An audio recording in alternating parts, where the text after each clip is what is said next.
السلام عليكم ورحمة الله تعالى وبركاته. نتمنىكم دائما تكونوا بخير وعلى خير يا ربي، وتقبل الله صيامكم صالح الأعمال. وبالنسبة لوصفتنا اليوم بغيت نشارك معكم واحد السلطة بالباكور. الصراحة كتجي رائعة وجد جد لذيذة، وكنتمنى أنكم تجربوها وتابعوا معايا الفيديو إلى الآخر.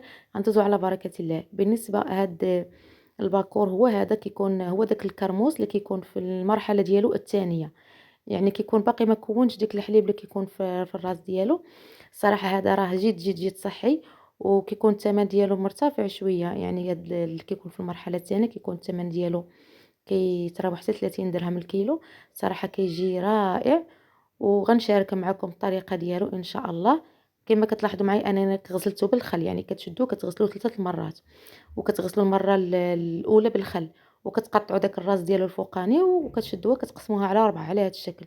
كديروها في الكسكاس تفور. كنفورو باش تبقى في ديك المنفعه ديالو، ما تسلقوش حيت كاين اللي كيسلقوا، ولكن هذا خطا، خاصكم تفوروه. كما كتلاحظوا معايا من بعد ما فار يعني كتقلبوا بيديكم كتلقاوه يعني دغيا كيتضغط كما لاحظتوا معايا. الصراحه هاد السلطه هذه انا كتعجبني بهاد الباكور، كتجي رائعه وكيعطي واحد البنه راه ما نعاودش لكم.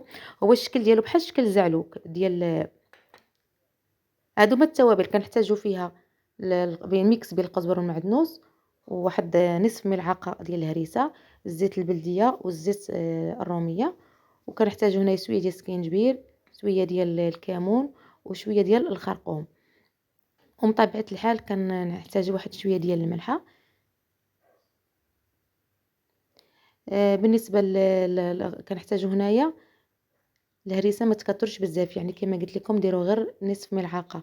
وهنايا راه عندي الزيت البلديه كما لاحظتوا معايا، وشويه ديال الملحه كما سبق لي ذكرت لكم. وهنا عندي جوج مطيشات محكوكين، جوج يكونوا متوسطين. وكنخلط المكونات وكنديرها فوق البوطه مهيله، وكنبقى مره كنحرك حتى يوجد لينا الخليط.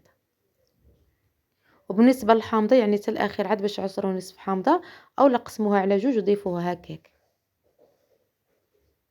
هذا هو الشكل ديالو من بعد ما طاب. هو راه كيجي بحال الزعلوك، بحال شكل الزعلوك، غير هو البنه ديالو مغايره. صراحه كيجي زوين وراه صحي، وكنتمنى انكم تجربوه، راه اكيد غادي يعجبكم. وبالصحه والراحه، الى فيديو قادم ان شاء الله. دمتم في رعايه الله.